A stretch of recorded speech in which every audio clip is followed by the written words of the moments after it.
Good evening, ladies and gentlemen.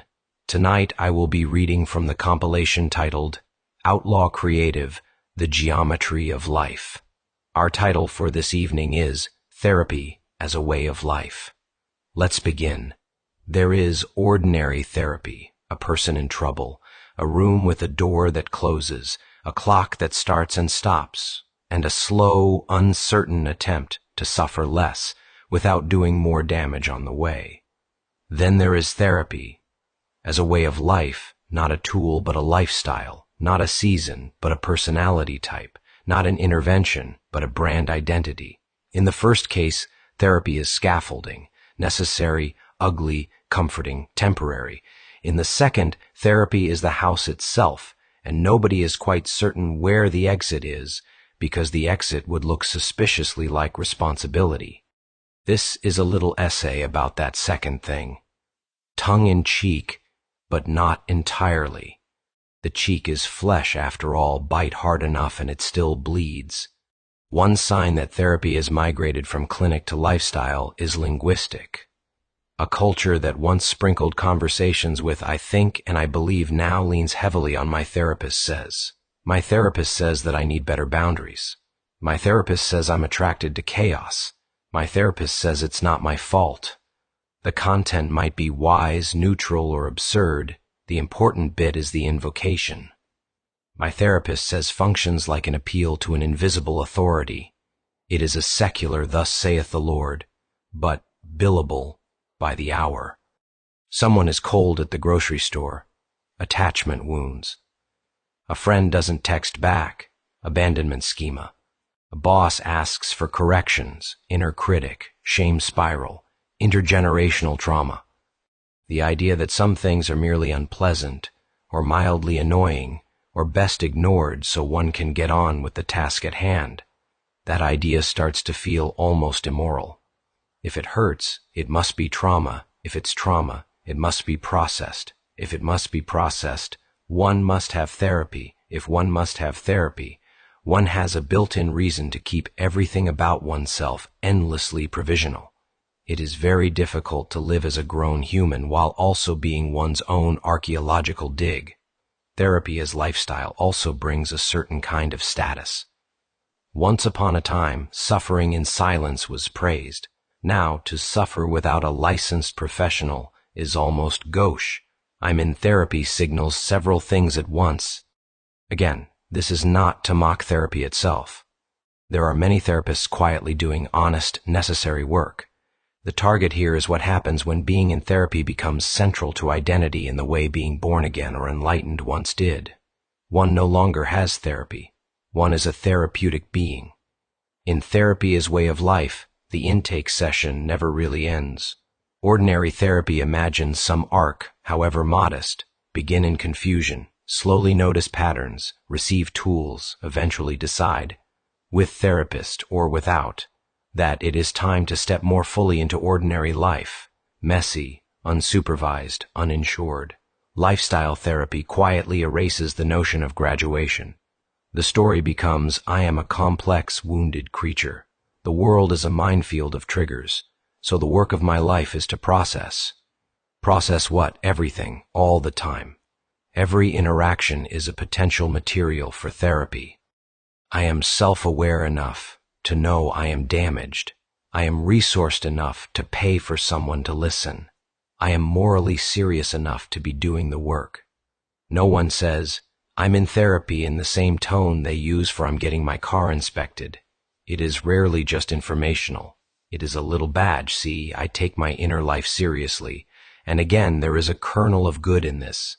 It is better, in many cases, to seek help than to drink the problem into silence or beat it into the people nearby. But there is a strange inversion. The fact of being in therapy can become more important than whether anything changes. One can sit for years peeling the onion, carefully cataloging each layer, then reverently placing it back where it was.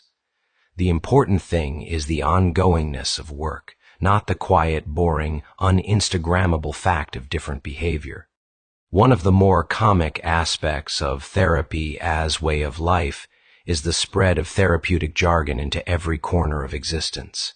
Words like boundary, trigger, gaslighting, toxic, and narcissist have escaped a clinic and now roam wild across social media, devouring nuance in their path. An honest disagreement? Gaslighting. Annoying colleague? Toxic. Everyday disappointment? Trigger. Ordinary selfishness? Narcissistic personality disorder? Probably. No need for an actual diagnosis when one has vibes. The tragedy here is not that language adapted. Language always adapts.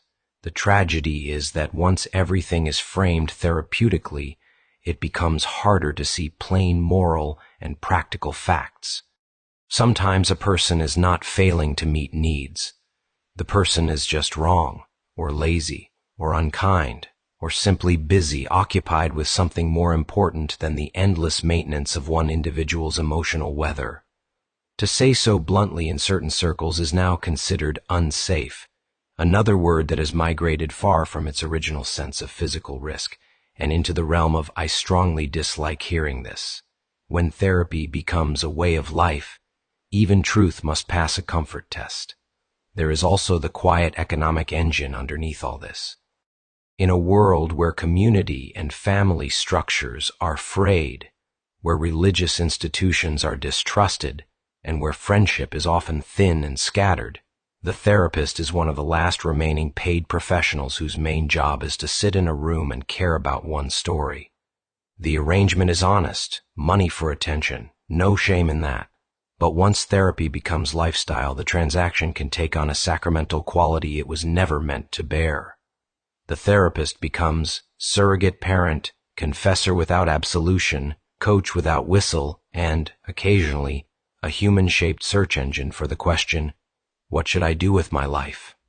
This is too much to put on any one person, even a well-trained one, and it is too little to ask of the one in the chair. Because if therapy is one's way of life, then life itself, work, friendship, promise-making, creativity, craft, care for others, risks becoming a mere annex of the therapeutic project. Everything that happens outside the room is raw material to bring back inside the room. The world becomes an exercise. At some point the invoice arrives. One has spent a large chunk of years and money learning, with great sophistication, how one feels. The awkward follow-up question is, now what? It is worth pausing, mid-satire, to say this plainly. There are people for whom therapy is not a lifestyle at all, but a lifeline, for those whose minds have turned against them, whose histories are marked by violence, neglect, or persistent illness. A stable, sustained therapeutic relationship may literally keep them alive. There is nothing funny about that.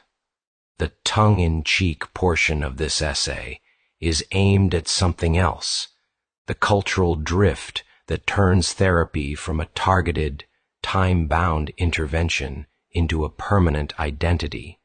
The way some of the worst habits of consumer culture, branding, signaling, status, endless optimization, have been grafted onto the language of healing. People in crisis do not need jokes. They need competence, care, and patience. But a culture that markets therapy like yoga, coffee, and streaming services probably does need jokes, if only to hear itself more clearly. What might it look like to honor therapy without living inside it? First, it might mean recovering some older words. Not in a nostalgic sense, back when men were men and nobody talked about feelings. That sort of thing is nonsense. Rather remembering that before everything was healing, there were also repentance, forgiveness, promise, duty, loyalty, craft, courage.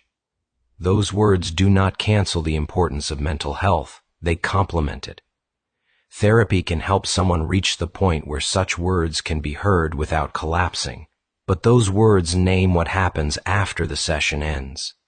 Second, it might mean treating therapy like a workshop, not a womb.